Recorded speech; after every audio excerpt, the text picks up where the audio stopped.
Ouverture ce mercredi de la 39e Assemblée parlementaire de la francophonie. Près de 300 délégués, dont une dizaine de présidents de parlement, prennent part aux travaux dans ce journal. Le message d'ouverture du chef de l'État, le président Alassane Ouattara.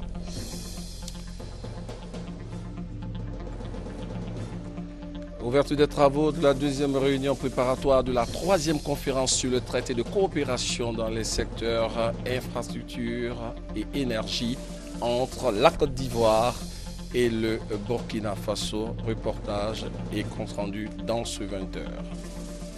Et dans ce journal, nous parlerons de mariage forcé en Côte d'Ivoire. 3 jeunes filles sur 10 en sont victimes chaque année. Ce phénomène gagne du terrain. Le regard de la rédaction dans quelques instants. Au Mali, l'élection présidentielle aura lieu le dimanche 28 juillet prochain. L'information a été officiellement donnée aux 28 candidats par le président par intérim, Dioncounda Traoré. Voilà pour les principaux titres. Bonsoir et bienvenue aux 20h. Commençons par l'ouverture de la 39e Assemblée parlementaire de la francophonie.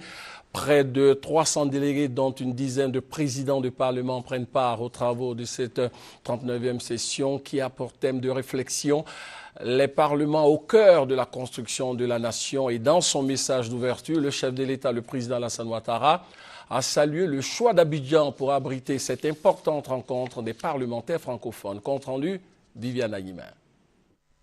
Après une suspension de 6 ans pour la Côte d'Ivoire au sein de l'Assemblée parlementaire de la francophonie, la réunion ce mercredi 10 juillet à Abidjan de la 39e session de cette Assemblée peut être considérée comme la marque de la reconnaissance internationale du respect de la démocratie en Côte d'Ivoire.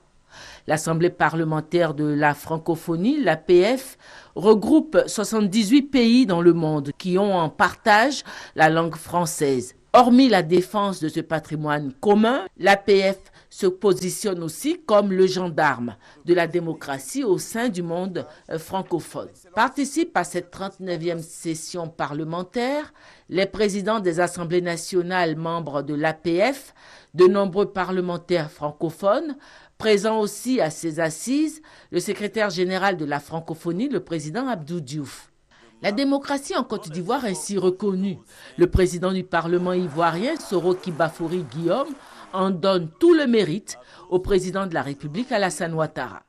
L'organisation de la 39e session de l'Assemblée parlementaire de la francophonie et de la 6e édition du Parlement francophone des jeunes a été confiée à la Côte d'Ivoire est le signe indiscutable de la nouvelle confiance accordée à notre pays.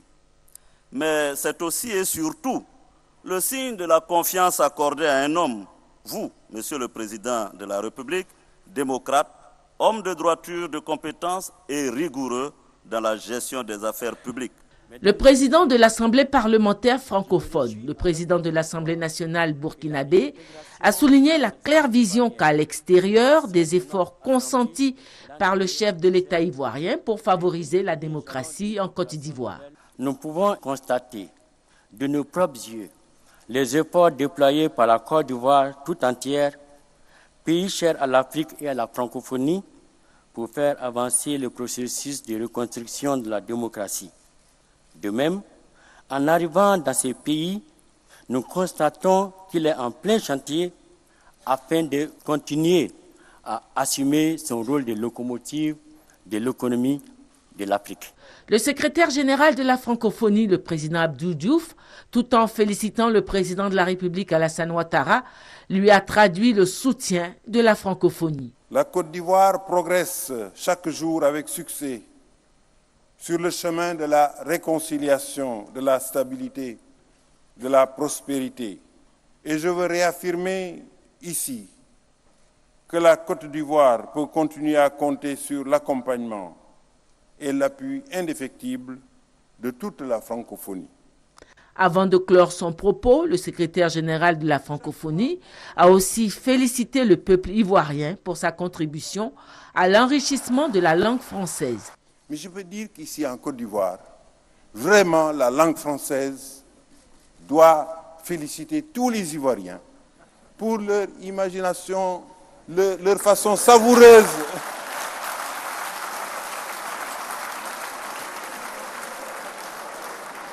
façon savoureuse de s'exprimer en français. Chaque fois qu'on demande de donner des expressions qui ne sont pas venues de l'Hexagone ou des pays du Nord, les exemples qui vous viennent à l'esprit, c'est des exemples ivoiriens.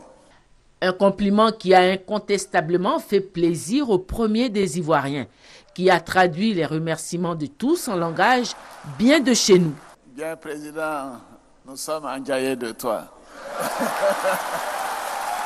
Certains diront que, Président, nous sommes fans de toi. Et le président Diouf est vraiment un président choco. Le président de la République a remercié l'APF pour cette reconnaissance qu'elle accorde à la Côte d'Ivoire. Il a dit sa détermination à construire une démocratie forte dans son pays. J'ai toujours voulu en Côte d'Ivoire un parlement fort. Et c'est pour cela, il y a quelques jours à Korogo, je lançais à mes frères du Front populaire ivoirien de venir dans le processus de paix. Car j'aurais bien souhaité que ce soit à l'Assemblée que les débats aient lieu. L'Assemblée est le lieu et la réflexion et, je dirais, le processus démocratique. Après les allocutions, l'Assemblée parlementaire a décoré dans l'ordre de la francophonie, qui est l'ordre de la Pléiade et du dialogue des cultures, 6 personnalités dont le président de la République, Alassane Ouattara, fait grand croix, la grande chancelière Henriette Dagri-Diabaté fait grand officier, le président de l'Assemblée nationale, Guillaume Kibafori Soro, fait aussi grand officier, le président de l'Assemblée nationale du Sénégal, le président de l'Assemblée nationale de la RDC, le président de l'Assemblée nationale de Wallonie-Bruxelles, tous fait grand officier. Après la cérémonie d'ouverture, le secrétaire général de l'Organisation internationale de la francophonie, Abdou Diouf, s'est entretenu avec le chef de l'État. C'était au cours d'une audience au palais présidentiel. Viviane Animet, encore sollicitée pour le compte-rendu. Le secrétaire général de la francophonie, le président Abdou Diouf, a été reçu aux alentours de 13h par le président de la République au palais présidentiel. Il était accompagné par le président de l'Assemblée nationale, Guillaume Kibafori Soro. Plusieurs sujets concernant la francophonie ont été évoqués, notamment les prochains Jeux de la francophonie qui vont se dérouler en Côte d'Ivoire et le retour du Massa, le marché des arts et du spectacle africain, dont la Côte d'Ivoire est organisatrice. Je voudrais dire concernant la francophonie que notre coopération est excellente.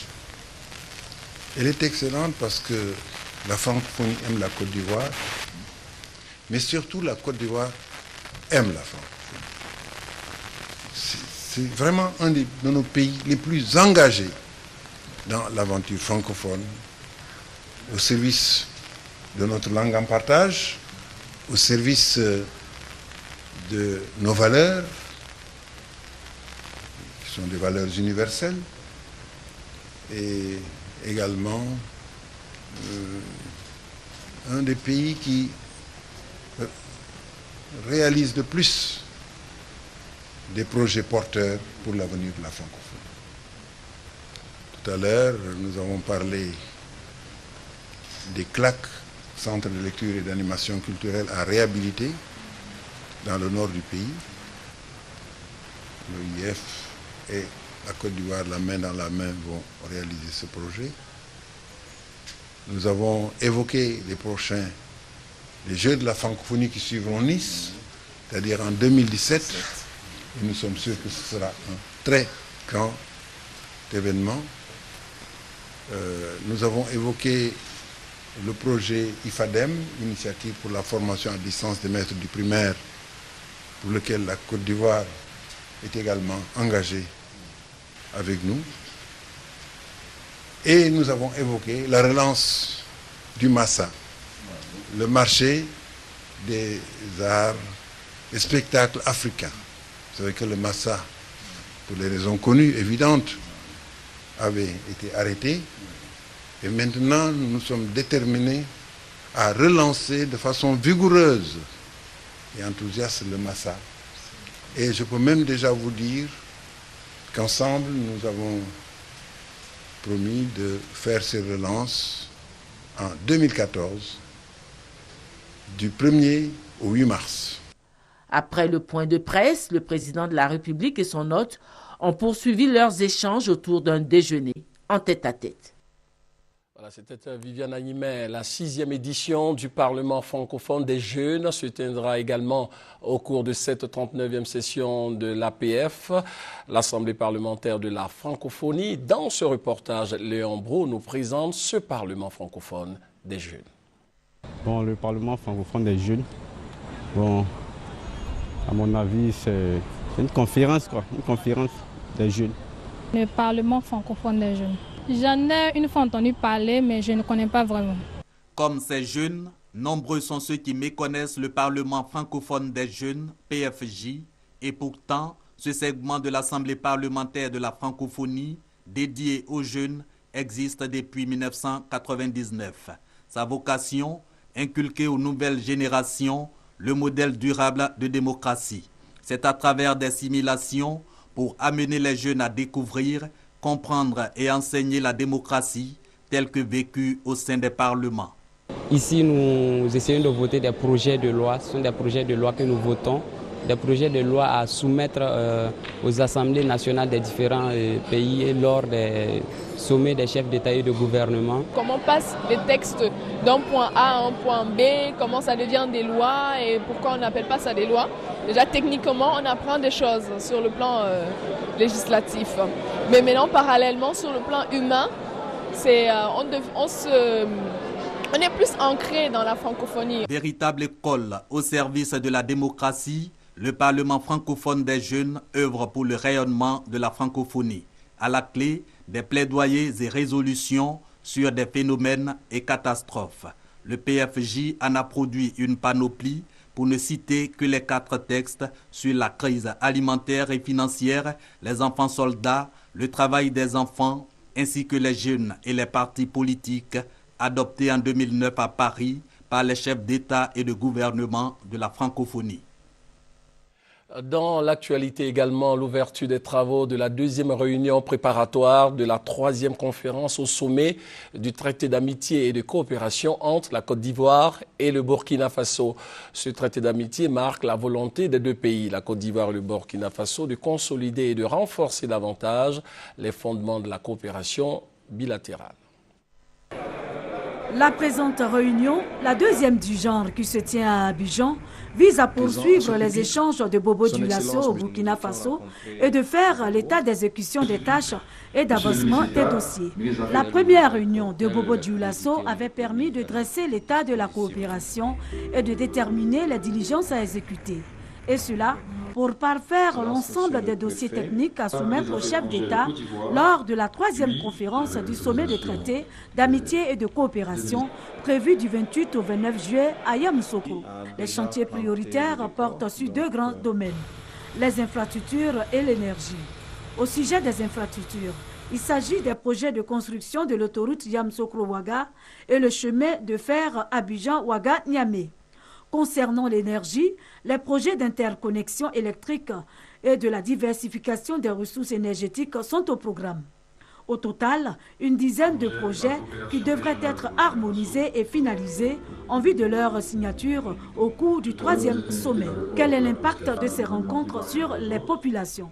Les populations, comme vous le constatez, sont très fortement intéressées par ces 3 grandes décisions. En plus de ces décisions, un certain nombre d'accords concernant plusieurs secteurs d'activité sont en préparation et vont être signés au cours de ce conseil de ministres conjoints de Yamoussoukro. Il concerne les domaines de la culture, de l'agriculture, du transport, de l'économie, du commerce, ainsi de suite. Donc tous les secteurs d'activité de notre coopération sont concernés. La rencontre d'Abidjan, bien plus qu'une étape, constitue la dernière ligne droite d'un cycle de travail dont l'aboutissement par le biais de la prochaine conférence prévue du 28 au 29 juillet à Yamoussoukro devra ouvrir de nouvelles perspectives de progrès et de prospérité pour la Côte d'Ivoire et le Burkina Faso.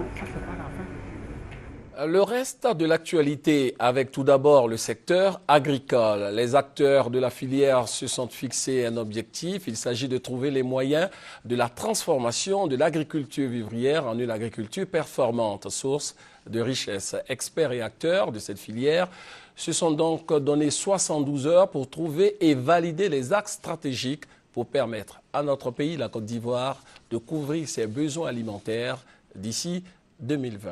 Noël Niagno. La production vivrière disponible pour nourrir les Ivoiriens est estimée à plus de 7 millions de tonnes en 2011 pour des besoins alimentaires évalués sur la même période à 11 millions 59 000 tonnes. Donc un déficit de plus de 2 millions de tonnes de produits vivriers. À ce tableau, associons les aléas de la production vivrière. Non-maîtrise de l'eau, faible niveau de mécanisation, faible niveau d'utilisation des temps, difficulté de transport, de distribution, de commercialisation et autres. Et pourtant, la Côte d'Ivoire dispose d'atouts pour permettre un développement durable de l'agriculture vivrière. Une vision est donc définie par les autorités. Transformer l'agriculture vivrière de subsistance en une agriculture performante, source de richesse partagée. Comment? Des axes stratégiques sont élaborés. Elles sont soumises depuis ce mardi aux experts et acteurs de la filière vivrière autre que le riz. Il s'agira au terme de cette rencontre de 72 heures de voir comment renforcer l'appui technique, réfléchir à l'appui à la commercialisation, à l'organisation et au renforcement des capacités des structures. Enfin, l'appui à la valorisation et à l'organisation de la compétitivité des produits vivriers. Dans le domaine de la formation professionnelle, l'actualité, c'est aussi la certification des compétences. Le sujet était au centre d'un séminaire initié par le ministère de l'Emploi, des Affaires sociales et de la formation professionnelle. Des précisions avec Maïsako. Au-delà de la formation formelle qui se déroule dans les institutions étatiques de formation telles que l'école et l'université, d'autres formations dites non formelles et informelles se développent au quotidien. Au terme de ces formations qui relèvent de l'apprentissage en dehors des institutions classiques de formation, nombre de jeunes et d'adultes munis de nouvelles compétences restent sur le carreau, vu que leurs diplômes ne sont pas reconnus par l'État. Pour donner de la valeur et que soient reconnues ces compétences, le ministère de l'Emploi entend, avec l'aide d'experts venus de 15 pays africains, définir des cadres nationaux de certification à travers des échanges d'expériences. Les données donc à cette date, et suivant le diagnostic, montraient que seuls 70% des jeunes Ivoiriens avaient accès au cycle primaire et seulement 46% de ceux-ci achevaient ce cycle primaire. C'est donc de nombreuses compétences qui se développent au quotidien, dans des contextes de travail divers et variés, au-delà, je dis bien au-delà même des contextes classiques dits formels. Nous devons donc prendre en compte ces volets de formation en leur conférant reconnaissance et dignité dans l'intérêt de notre jeunesse. La mise en place des cadres nationaux de certification vise à terme le développement durable de l'employabilité des jeunes et des adultes pour une économie prospère des pays africains. On en vient maintenant à ce sujet qui alimente les débats depuis de longues années, le mariage forcé. En Côte d'Ivoire, 3 jeunes filles sur 100 sont victimes chaque année. Ce phénomène gagne du terrain dans les villages et villes de Côte d'Ivoire avec pour conséquence les grossesses précoces, les infections au VIH, mais surtout les décès à l'accouchement. Face à cette situation jugée alarmante, l'ONG Génération des femmes du 3e millénaire a décidé tout simplement d'engager la lutte contre ce phénomène. Cette jeune fille de 16 ans subit le mariage forcé depuis 3 ans. Mon papa m'a donné un mari à son ami qui a 3 femmes. Chaque nuit, lorsqu'on lui fait les rapports, quand je n'accepte pas, il me frappe. Je souffre vraiment, je souffre. Chaque nuit, c'est ce qu'il fait. Quand je me revois ma maman dit d'accepter cela. Ces femmes me maltraitent. Elle ne veut même pas me sentir. À chaque fois, il y a palade dans la maison. Comme elle, une autre dame de 27 ans, mère de 3 enfants, une fille et 2 garçons. Son premier enfant, elle a obtenu à l'âge de 15 ans suite à un mariage forcé. Pour elle, le phénomène de mariage forcé est une véritable injustice faite à la femme. Mon papa ne pouvait pas s'occuper de mon école, puis l'école de mon petit frère. Donc moi, il fallait que je me marie pour que mon mari s'occupe de mon petit frère. 3 enfants avec ce type-là. Et ces enfants-là, je suis les vois, tu vas dire que ce sont mes petites soeurs et petits frères. Le mariage, ce n'est pas un truc où on doit choisir pour quelqu'un. Et quand tu te maries avec quelqu'un que tu aimes là, il n'y a pas de problème. Mais tu te maries avec quelqu'un que tu n'aimes pas vraiment, c'est difficile. Plusieurs jeunes filles en Côte d'Ivoire sont victimes chaque année du mariage forcé. Et pourtant, les conséquences sont énormes, au nombre desquelles les grossesses précoces, les infections du VIH-Sida et les fistules obstétricales. Selon Honorine Veil, présidente de l'organisation non gouvernementale Génération des femmes du 3e millénaire, GFM3, les autorités ivoiriennes doivent agir pour mettre un terme à cette pratique. Une fille qui doit aller à l'école, une fille qui doit évoluer normalement et participer au développement aussi, parce que c'est une femme en devenir. Donc si du coup on lui vole sa jeunesse, elle se sent frustrée toute sa vie. Et quand c'est comme ça, elle est marquée. Donc nous, en tant qu'organisation, membres de Filles pas épouses, nous sommes obligés d'attirer l'attention des leaders communautaires, des leaders religieux et même du gouvernement à faire attention à ce fléau qui passe souvent inaperçu. En Côte d'Ivoire, 3 jeunes filles sur 10 subissent chaque jour le mariage forcé, une situation très alarmante. C'était le reportage de Doua Delazer. Le sida continue de faire des victimes en Côte d'Ivoire malgré les multiples campagnes d'information, d'éducation et de sensibilisation initiées par les structures engagées dans la lutte contre la maladie. Les jeunes ont toujours été les premiers concernés par cette campagne de sensibilisation. 2 tiers de la jeunesse ivoirienne, âgée de 15 à 19 ans, sont sexuellement actives selon le plan d'aide d'urgence américain pour la lutte contre le sida. Certains adolescents n'utilisent pas le préservatif parce qu'ils pensent qu'il constitue un frein au plaisir sexuel. Non, j'aime pas les préservatifs parce que je ne sens pas mon plaisir sexuel quand je le fais avec. Je ne me sens pas à l'aise avec. Mon partenaire aussi n'aime pas ça. J'aime pas les préservatifs parce que ma partenaire et moi nous avons fait le test de dépistage VIH et nous sommes déclarés séronégatifs et pour cela, nous n'utilisons pas les préservatifs. Une campagne de sensibilisation et de prévention vient d'être lancée par l'organisation humanitaire d'aide à la santé en Afrique et l'UNICEF. Objectif, améliorer les connaissances des jeunes sur le mode de transmission des maladies et infections sexuellement transmissibles.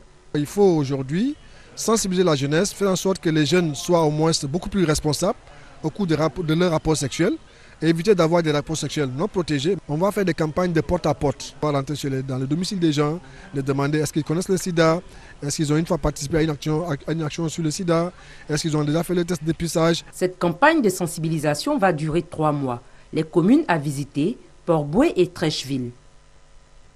Voilà, et le ministre de la Promotion de la Jeunesse, des Sports et des Loisirs informe qu'en raison de l'engouement suscité par la mise en place des comités locaux du Conseil national de la jeunesse et en vue de permettre l'inscription encore plus massive des jeunes sur les listes électorales, les élections initialement prévues le 14 juillet sont reportées au 11 août 2013. Poursuivons ce journal par une escale dans le secteur du tourisme.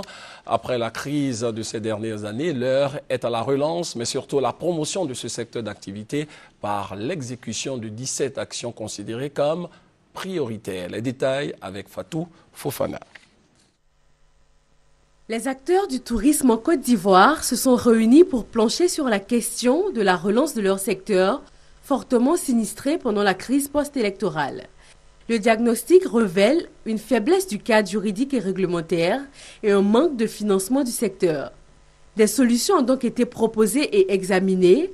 Il en ressort 17 actions prioritaires à exécuter, au nombre desquelles la relance des partenariats publics-privés, la fusion de sociétés de gestion touristique ivoirienne et la mise aux normes internationales des hôtels du pays. Toutes ces solutions ont été consignées dans un document intitulé « Politique générale du tourisme en Côte d'Ivoire ». Le ministre du Tourisme a assuré que le document sera soumis au Conseil des ministres en vue de son adoption. En marge de la récente visite d'État du président de la République dans le district des Savanes, la Fondation Espoir PDCI a organisé à Ouangolo des rencontres de sensibilisation sur la cohésion autour de l'Alliance RHDP. Cette rencontre a été marquée par la projection des films sur la cohésion sociale. Le compte-rendu de notre envoyé spécial, Michel Digré. Centre culturel de Ouangolo-Dougou, la projection d'un film où Faute Boigny et la réconciliation captivent l'attention du public et même des masques.